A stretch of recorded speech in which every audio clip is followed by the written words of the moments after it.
This is the Marketing Umbrella Podcast, where it's all about getting the information you need from successful leading marketers to build and grow your digital marketing agency. Brought to you by Itamar Shafir, founder and CEO of Umbrella, the technology platform and brand that is powering thousands of marketing agencies around the country. Find him at umbrellaus.com. Now, here's your host, Kevin Pruitt. This is the Marketing Umbrella Podcast. My name is Kevin Pruitt. As always, it's an honor to host this podcast. And we've got another great guest today. He's a computer science graduate from Harvard with a passion for tech and design. Founded his first startup, Quick Help, an on-demand tutoring app, which he later sold to Yelp.com. And there he became the head of growth. During his time at Yelp, he observed inefficiencies in content spending and the potential of AI in advertising. With that background in computer science, entrepreneurship, and his experience in AI, he created Omneky, an AI platform that generates, analyzes, and optimizes personalized ad creatives at scale. Please join me in welcoming my new friend, Hikari Senju, to the podcast. Hikari, thanks for joining us. Thanks for being here, Kevin, and I'm honored to be your friend. Hey, I appreciate that, brother.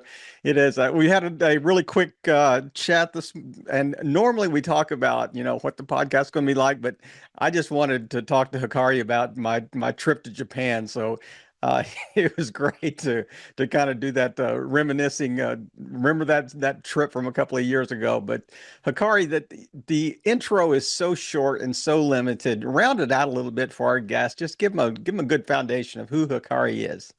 Right, and I think, every founder is, right moment, right time as well. There's kind of a luck of it. And I think I'm very lucky to be in this, having started Omneky at this current moment in time. My dad's a painter, and my grandfather worked at IBM. And so I grew up in this environment of technology and design, and creative. And so when I was a student at Harvard, studying computer science, as you noted, I was taking this a lot of AI coursework at MIT. I'd also gotten accepted at MIT, and I was taking a lot of AI coursework there. And when I saw the early generative AI models, and the reason why I got really excited by Gen AI back in 2015 or when I graduated in 2015, this was senior year of college, was because of generative art. And I just thought generative art was like the coolest thing, and that an AI can create art, is just, my background wallpaper even now is Van Gogh, and I saw some of the early kind of like AI generated Starry Night images, and I was just like, wow, like this is crazy. Like it's really generating Van Gogh, and it's 2015. And so that's what really got me excited about Gen AI over a decade ago. And as you also noted, I studied computer science. I started a company, was acquired. I ran marketing at the acquire, and so it was running performance marketing, running creative. I saw this real bottleneck in terms of creative production and how inefficient creative production is.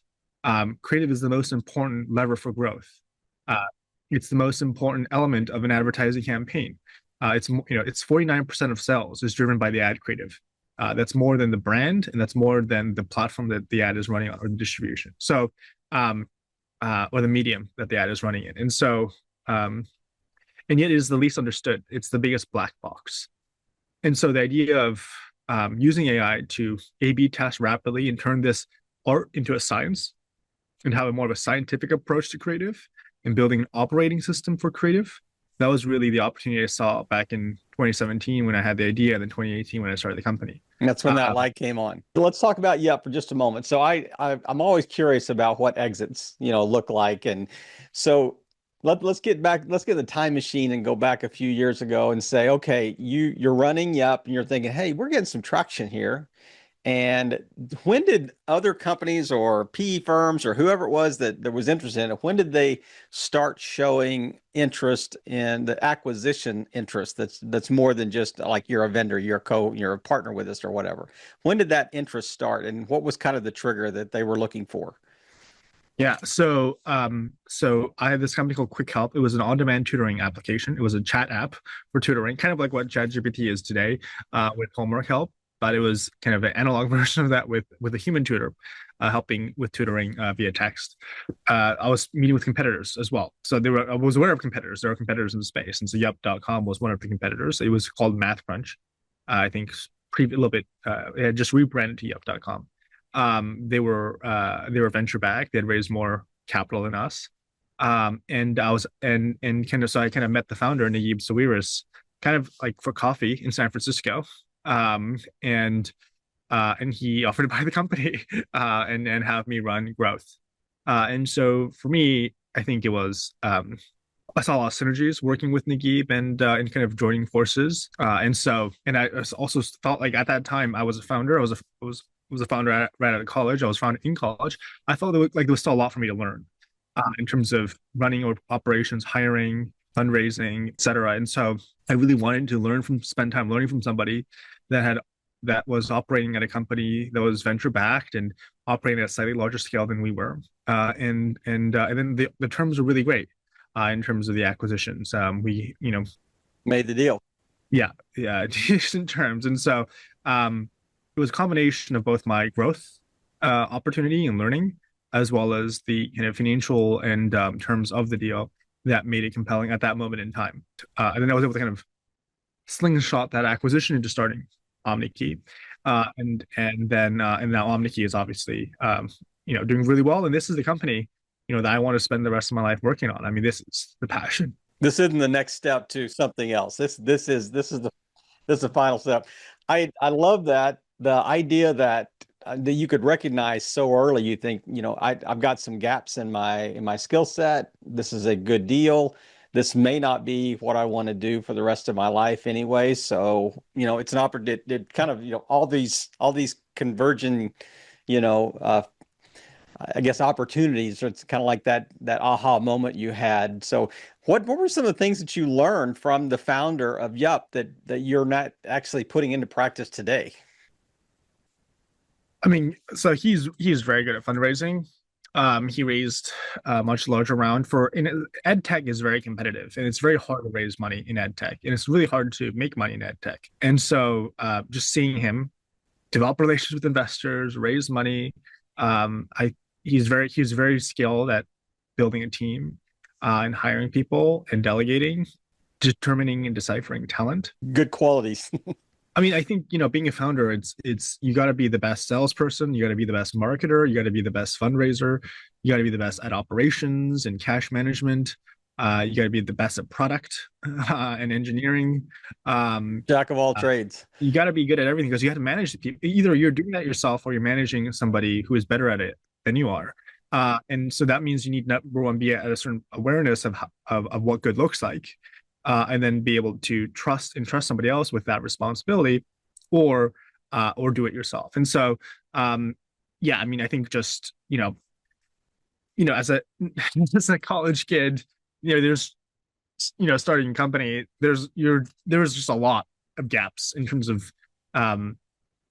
like skills, and I really felt that starting and running my previous company, and so. I was really great. And I was also that company was based in Boston. Another good part of the deal was I could move to San Francisco where Yup was based and really spend time integrating into the network here and learning from people here. And one of the benefits of being in San Francisco also is the learning from all the people. So immediately, I'm now learning with the best growth professionals in the industry, with the head of growth of the fastest growth companies. I'm getting coffee with them. I have an email conversation with them. I can ask them questions. And What a great learning opportunity. yeah, and that also completely expedited my growth as well and my learning. So there was so much that I learned both from Nikki, but also just being in San Francisco in the startup community and network with all the people here as well, and getting coffee, getting meetings, and having and developing relationships with the best growth people, the best engineers, the best product people, the best AI scientists in the world, and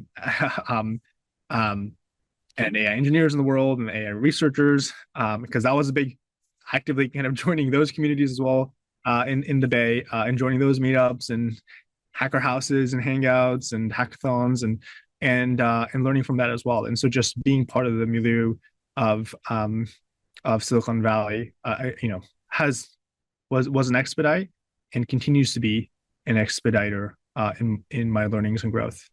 But you had to recognize that. I mean, you had to not only were you looking at the kind of the internal opportunity of learning from the CEO, but you were also saying, hey, I'm in an incredible environment here, that I can, a network environment here that I can take advantage of. But One thing I want to mention to you that I've watched a couple of other episodes that you've done on other podcasts, and every one of them, it seems like in the background is this whiteboard that has this. It's like math formulas. It's like, it's like Goodwill Hunting back there.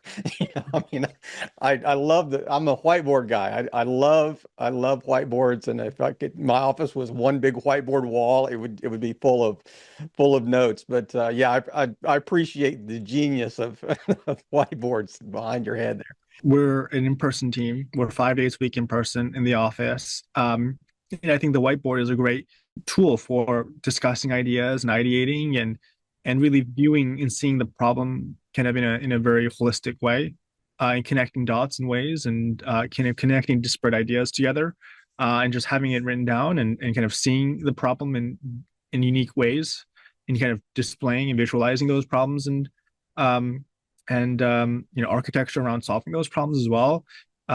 Just like that is sometimes very, like sometimes they say like, it's most important to figure out what the right questions are and to find the right answers, and sometimes just visualizing it in a unique way, that the whiteboard provides. You can write anything in any format, any structure. Really helps provide clarity in terms of thinking and also in terms of communication, debating internally as well as a team. And so I mean, I think Zoom is great for kind of broadcast and for sharing ideas, but when it comes to like a real debate and learning about, hey, there's this weird thing that's happening at this part of the product that maybe it's not worth mentioning in a video hangout, but now you're in person, and it brings up and it's like, oh, this actually could have been a massive problem, or this is a great idea and we should try that more. And so I think the whiteboard is a larger part of just being in person and having a workspace of ideas and innovation. No, there's no doubt, and we're gonna have you back in a year or so when it's the Omneky 2.0. You're gonna have a conference room that's gonna be nothing but whiteboard walls. So you're gonna have a much broader space to Oh share wow, your ideas. that's amazing. That's goals. Goals. That's exactly right. So often on people that I chat with on this podcast, and I mean just such a wealth of information. I love these chats because I mean every person brings their kind of unique perspective to the podcast, but it's often that the thing that they're building was first like an internal itch that they had, maybe at a previous company, maybe in a role that they had. They started out building a tool for themselves, and then it just kind of grew into, more than just a product. And now it's an external product. Now it's an actual company. So is that your story with OmniKey? Yeah, and so I think Omniki had many different phases and many different forms because the company was founded in 2018, and we were definitely very early to the space. The vision was there, right? AI generative ads, just like Netflix started off, it's called Netflix, like movies over the net, but they started off as a DVD rental business. And so for us, we also the company was bootstrapped. We didn't raise venture upfront. We raised from some very supportive angels. But we were very cash strapped. And so in 2018, what we did was we spun up almost like an AI enabled agency, and building the tool in-house for ourselves, to provide insights, and to generate creative, and to just build that whole workflow for us. So we built our own workflow tool for ourselves, the end-to-end workflow, brand management, analytics, generation, launching the ads through our tool, and then pivoting to just completely self-serve product this year, which has now been seeing amazing growth. 100% month-over-month growth for the past since May. 90% gross margin business, 100% net revenue retention, and really like very high revenues. And so, but yeah, initially this product that everyone's now using, was built internally for ourselves and dog fooding the product ourselves. And we continue to dog food the product ourselves because we run our own ads on this. It rarely do you see a true upward right hockey stick, growth on that is sustained month after month after month. And as you said, have very high retention, in the midst of that. So it's a humongous trend. Like AI is, automation is just a massive, wave of. So we've been riding this wave, and it's every update in terms of the underlying models makes our product better, improves our retention, improves our growth. Every innovation we make on top of it differentiates us from competitors and makes our product better, improves our margins. And so, yeah, it's you got to just like you just got to be really right about a couple of things, and but when you're right, really bet all in on that thing, and that's what we've been doing is we've been betting on this for the past since we founded the company, and it's the largest secular trend of all secular trends is AI powered automation. But you've got to deliver. You can't just ride the wave with an inferior product and inferior delivery, and so you certainly got to be, I think over time, the best in class is what's going to survive. Exactly. And I think this is why the product is growing so fast. And we're if you look at, for example, ChatGPT, ChatGPT mentions us 6 times more than our nearest competitor in terms of recommending us to potential customers. And ChatGPT sends us many customers, paying customers every week. We are growing faster than all the competitors that we have an eye on. We've actually surpassed some competitors that over the past couple of weeks that in terms of search intent and in terms of growth, in terms of revenue, in terms of some of the competitors we've been kind of, we're like last year, we're like, oh my God, they're so far ahead. We're never going to pass them. Now we just passed them. And we have our eyes set on the next couple that we're on the verge of passing or will pass soon. And so, but it's all powered by having the best product and ultimately having the best results. I think the way you win in this market is by delivering superior results at a superior price. It comes down to brass tacks and return on ad spend. As you would say, your listeners are agency owners or marketers. What marketers care about is return on ad spend. They don't care about some hype product or some infamous founder. They care about does this product deliver the results? Does this product have the does it have the beef? And that's what we do. And the reason why we do this is because our product is designed around performance and around results. And so that's what we're really focusing on. That's great to see. And I think it's easy to motivate your team that way as well. I mean, you want to go to work every day knowing that, hey, we're the best. We are the best in class. We are the ones that are kind of setting the trend here, in this particular space. If you and I met at like an elevator there in Silicon Valley, we're having a little chat in San Francisco, going up, you got 30 seconds. Give me your 30-second elevator pitch on what Omneky can do. Yeah. So Omneky is the AI creative operating system. We are end-to-end workflow for getting brand management, insights and analytics, generating content, and launching that content. The problem that we're solving is that today creative is a kind of a clusterfuck.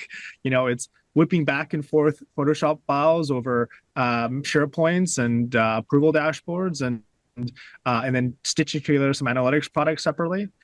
There's dozens of people involved and dozens more tools involved, and we've streamlined that into an automated feedback loop for delivering superior performance for our customers. That is all brand and helps that business grow.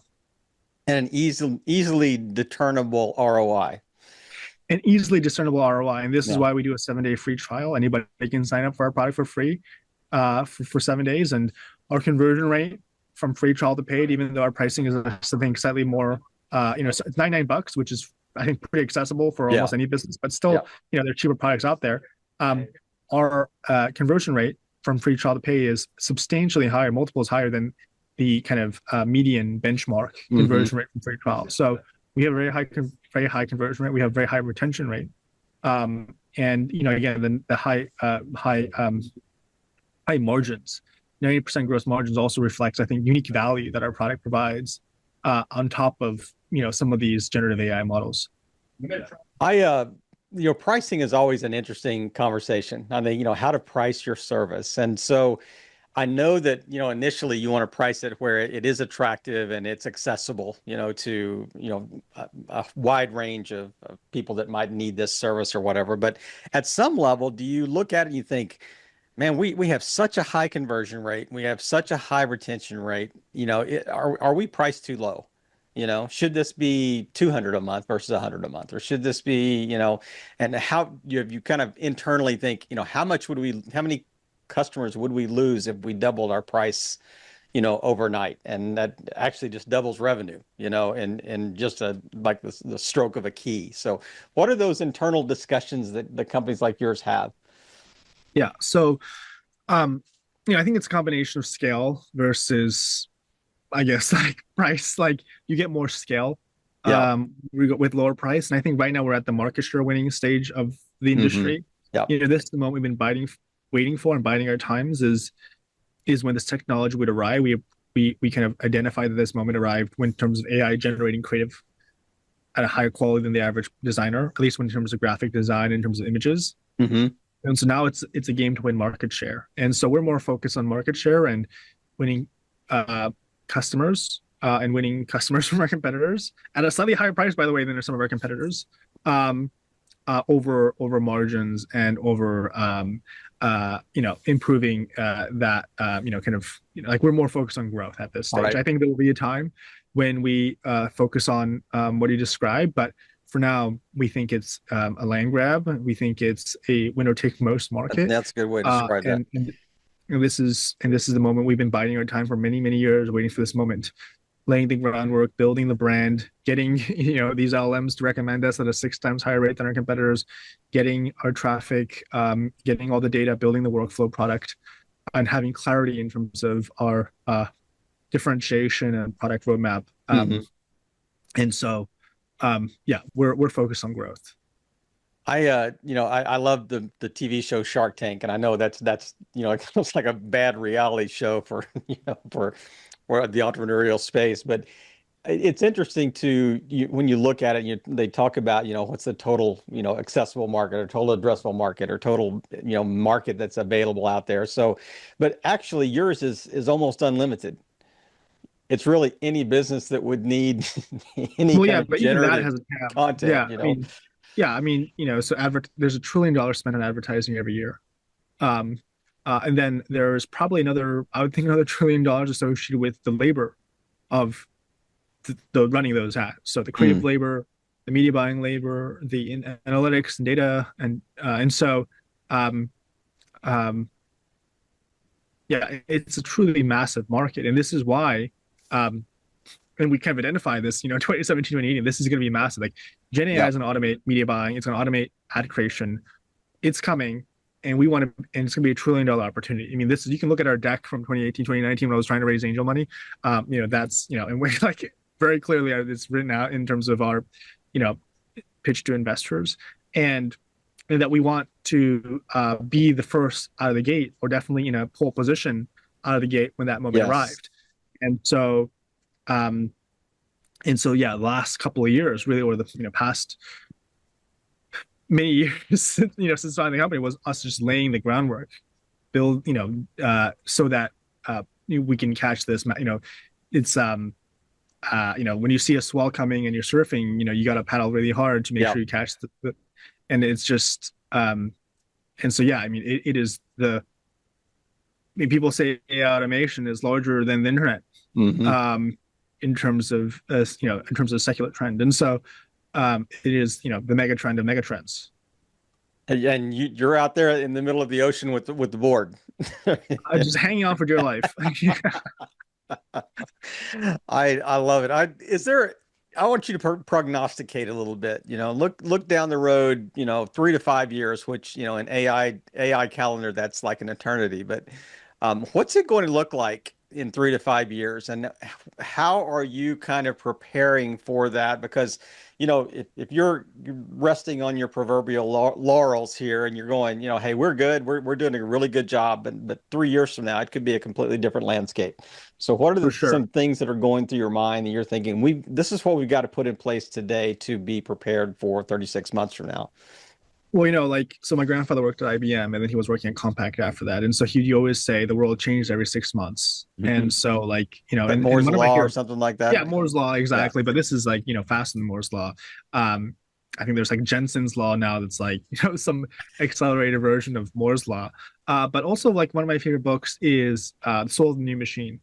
And it's about um, um, this, it's about this trend, which is, it's like technology. This is what technology is about, is that, like, um like you have to keep, like every 6 months the entire industry skips a beat, like skips the next step, and then they skip the next step, and you got to keep skipping with the beat, with the advancements. And if you trip, you're out, and then somebody else takes your spot, right? And that's technology. That's being in the technology industry that is constantly innovating and constantly seeing exponential technology and power, kind of and scale, is that keeping up with the skips in technology advancements. And Mhm. so, Without yeah, missing a step. absolutely. Yeah, without missing a step, exactly. And so, the companies that have survived multiple changes over, Mm. many different changes, whether that was internet and mobile and things like this. And so, um, um, or personal computers before that, or mainframes before that, or things like that. And so, um, yeah, this is no different in AI. I think just the skips are happening faster. And so definitely you're seeing companies blow up fast, but then also Yeah. disappear quickly as well. I think you're seeing that, but Yeah. just because it's going faster doesn't mean that that that there won't be people who manage to skip every single skip, like every single advancement. There will be companies, just like there have been technology companies in the past that have maintained multiple shifts. And also, by the way, if you miss one shift, maybe as long as your core business is strong enough, you Mm. can make the next one, right? So Yeah. you have Microsoft, for example, miss large parts of the social and mobile, but they've made the AI, right? So you can, you come back, they think they thought you're out, but you come back. And so it's just really, staying competitive with what the cutting edge industry is. I think in 3 years, we'll definitely, vast majority of digital will be completely automated, Hmm. digital experiences with a definitely advertising, but this is, I think, our vision of the creative OS is it's not just ads, but all customer generative digital experiences. We want to power those with data, with marketing data, with personalized data, um, whether those are landing pages or apps.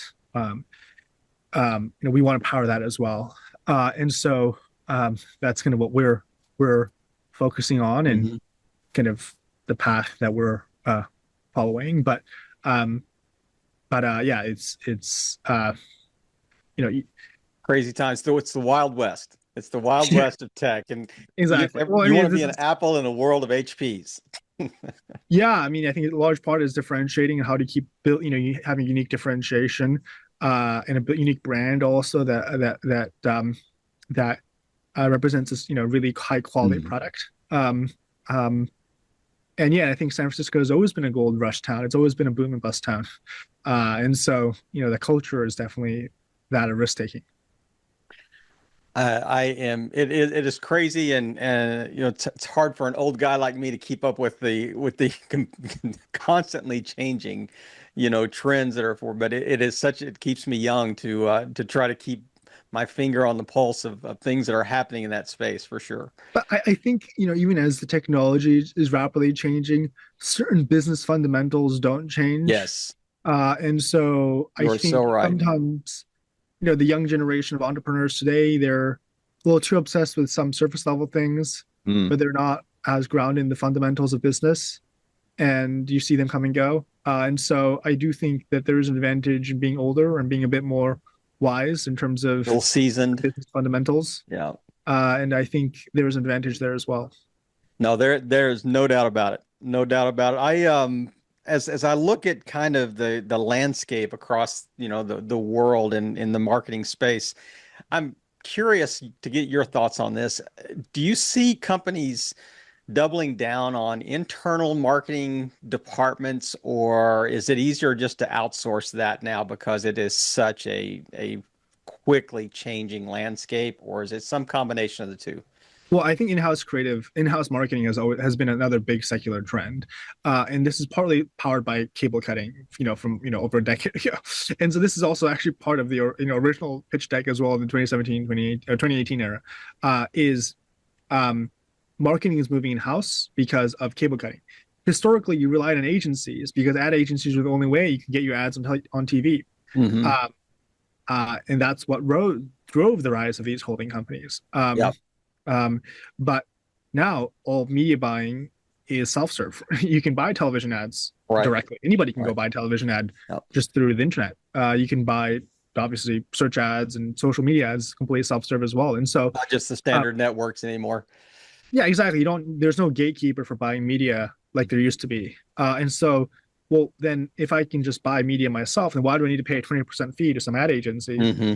to place that media for me? It doesn't make any sense. I'd rather spend that money, that 20% budget, to get more customers for my business. And so, Hmm. therefore, it's cheaper to just build the team in house to do the media buying and the media creation than to outsource it and have that agency take a 20% cut. And so, our tooling was to power that in-house marketing team. As there's this trend from relying on external agencies to in-house marketing teams, those in-house marketing teams do not have the proper tools for creating effective content, optimizing that content with data, and then buying media and launching those ads all in a brand safe way.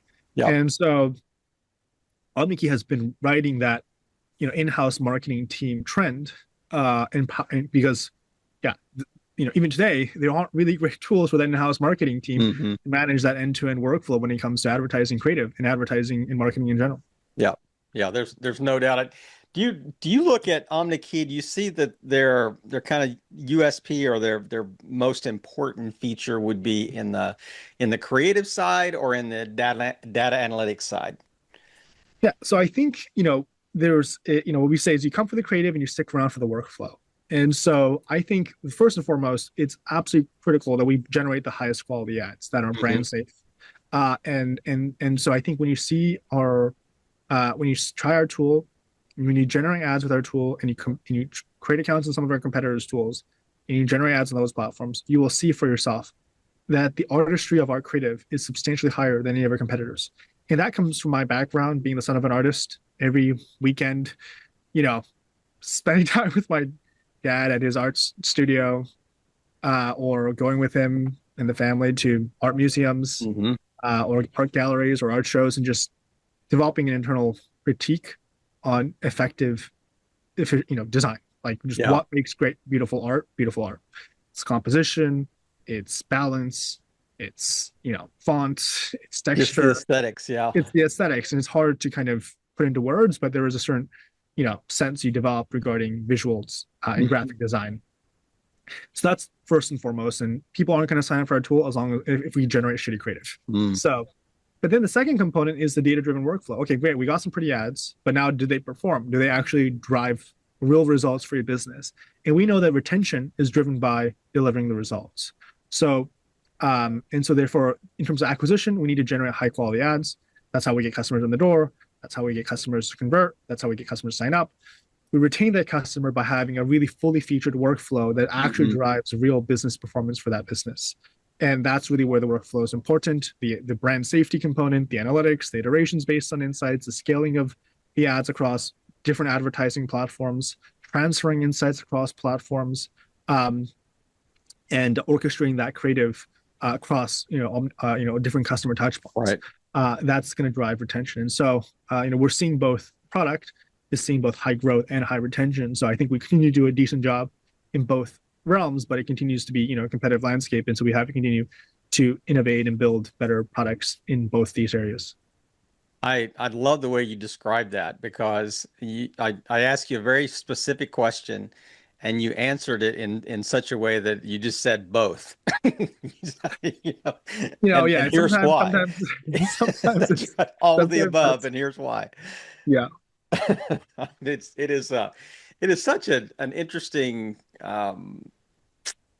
just the whole like panorama of this generative content and how all these companies that are trying to play in this space, and there's very few that really are delivering at a very high quality and will be sustainable in the long term. And it's like survival of the fittest almost in this space, and you really do have to be strong in both sides of that equation, I think, to exist long term. And it's really exciting for me to see that you recognize that so early. You mentioned back in our pitch deck, we knew that, in 2018 or 17 or whenever that was. So that was pretty. I think you had a lot of foresight to really understand the landscape. Because, I mean, I'm thinking back, 6 years ago, uh, 7, 8 years ago. I mean, I don't know that the average person would have had that kind of insight. Yeah, well, really appreciate it. I think, yeah, I mean, I think it's it's better to be too early than too late, and I think, um, Famous last words. yeah, and I think, yeah, there is a little bit of sometimes, as you're waiting for that swell, you also still need to stay above water, and so, there's a lot of, just spending that time laying the groundworks again. So building the brand, building the tool, so that, because we knew that competition will arrive when the opportunity was obvious. Yeah. And so the only way, well, I've described this to other members of the team is a startup is always seeking for arbitrages. An arbitrage in terms of cost, an arbitrage in terms of distribution, um, you know, um, and for us, the arbitrage we executed was a time arbitrage. And Hmm. so we could go out there in 2018, 2019, 2020 saying we generate ads with AI, and build a brand around that, because our competitors couldn't do this, because our competitors had Yeah. established, well, especially the competitors that we, compare us against is, these are established businesses. They Yeah. have a lot of revenue at stake. They have a lot of brand at stake. They can't go out and build that brand in 2018, 2019, 2020, but we could, because we had nothing to Yep. lose. Yep. And then so now when this time arrives, somebody searches on ChatGPT, what is the best AI ad generation tool? And Omneky's There we are. referenced much higher rate than any of our Yep. competitors. And that's because, we spent many, many, many years building that brand, producing that content, building those connections that are now embedded in these LLMs. And also just that expertise in general. Like, well, then how do you create and generate effective ads with AI? Yep. And building that workflow, in a more thorough way than our competitors, and especially some of the newer ones. And so, and then now we're surpassing almost, many of these competitors quite quickly in rapid succession. Right. And just, it's perfect. It was the right time. It was that Kairos moment that you stepped into. And man, we've covered so much here. I do want you to speak directly to our audience as we, right before we jump into our rapid fire round here. But talk to marketing agency owners, and if there is, a unique use case for OmniKey, what's that perfect integration? Sure. Yeah. So, um, you know, like, first of all, I would start by saying, our product you can try for free. So there's literally no cost to trying it and signing up and generating ads and launching ads with our tool, um, you know, at zero cost. But the fundamental problem, and I think this is a problem that most agency owners can feel to, is that creative is just a fucking a black box. There's dozens of tools, there's dozens of stakeholders. There's, they say my marketing, 50% of my marketing budget is being wasted, and I don't know which half. It's definitely driven by your ineffective content, and that there's a better way. But you have to reimagine creative. It's not just a matter of bolting on some other Gen AI tool into your, ineffective workflow. It is reimagining that workflow in an end-to-end way, because that is what AI enables, Yeah. is that end-to-end connection of variety of silos that previously existed in your organization, from marketing and analytics, creative. These teams historically didn't speak to each other. They don't speak the same language. Well, AI operates in both realms very well. And so, you gotta, shift the operating system of your business from to AI, and OmniKey will help you with making that transition. And so, try a free trial for yourself. And also, if you want to speak with our team, we have professional, team of business solutions team that can deliver, more of a custom integration and support for you as well. And so, both of these are options and availabilities, for those interested. Well, we will definitely have those in the show notes for people to be able to follow up on. And I do want to leap into the disparate questions of our lightning round here. And so many guests are like, that these are just crazy questions, but there's always a method to our madness in the way that we ask these questions. So very quick, very short answers. First thing that comes to mind. Did you get along with your parents growing up? Um, yeah, such a fascinating question. So my father was really busy working. He was constantly flying between Japan and the United States, and so I was really raised by my mom in New York. I have two younger brothers, and so I developed a very close relationship with my mom, just because she was an immigrant as well. Yep. In the United States, raising three boys by herself, and you just when you're the eldest son, you develop a close relationship with your mom, especially when you have two other when this family, when you have two other siblings, younger siblings. And so I would say I'm very close to my mom, and I'm saying that, I'm close to my dad as well, but in a much different way. Yeah. Yeah, and I think it was a formative experience for myself and kind of helped, shape me for who I am. See, I mean, you're already answering the questions before I ask them now, because the next question is, do you have siblings? Yes, I have two younger brothers. Any pets currently? I have a dog. I have a doodle named Archie. What time on a work day do you wake up in the morning? I wake up at 7 a.m. And on a typical work day, what time do you go to bed at night? Last night I went to bed at 12:30. On average, Yeah, I mean sometimes, yeah, I go up to bed earlier, but some a little bit of a night owl. within an hour or two of that time, I would say leading up to that time probably. Ideal vacation spot, money not an object anywhere in the world. Like I don't know, I've traveled to many places for work. I've been all over the world for work. I would say that my favorite place is California, the Northern Bay, San Francisco Bay Oh Area, yeah, I can most see that. beautiful place in the world. I think Yeah. it's where a lot of the energy is. Yeah, I just if I could be anywhere, I like to be. I'm a homebody. How does faith affect the way you do business? Yeah, so I'm Catholic, and I think just believing in humanity, and people, and the sacredness of people is just such an important kind of baseline, kind of anchoring to have when building this technology. I think I think like the resonance of Jesus's teaching is that like everybody is loved by God and everyone has an opportunity to be saved if you Mm, believe in God, and that is a unique that is new that is news, that is a difference from what was kind of previously believed, and yeah, the fact that everyone is equal and has this chance, and that everybody is sacred and special, and has that opportunity, I think is what powers the vibrancy of Western civilization. mm, Is that fundamental belief that every human is special and has a chance to be saved, and that I think is what makes capitalism work. I think that's what makes democracy work. And I think we are part of that too, because we want to empower any entrepreneur individual to use AI to scale their business and grow their business, not just those with the connections or the money to scale their business. And we want to democratize growth. And so it is a big kind of um, belief that anchors the way sure. I live life and run business. So you are king for a day in the marketing space globally. What is one thing you would change about marketing?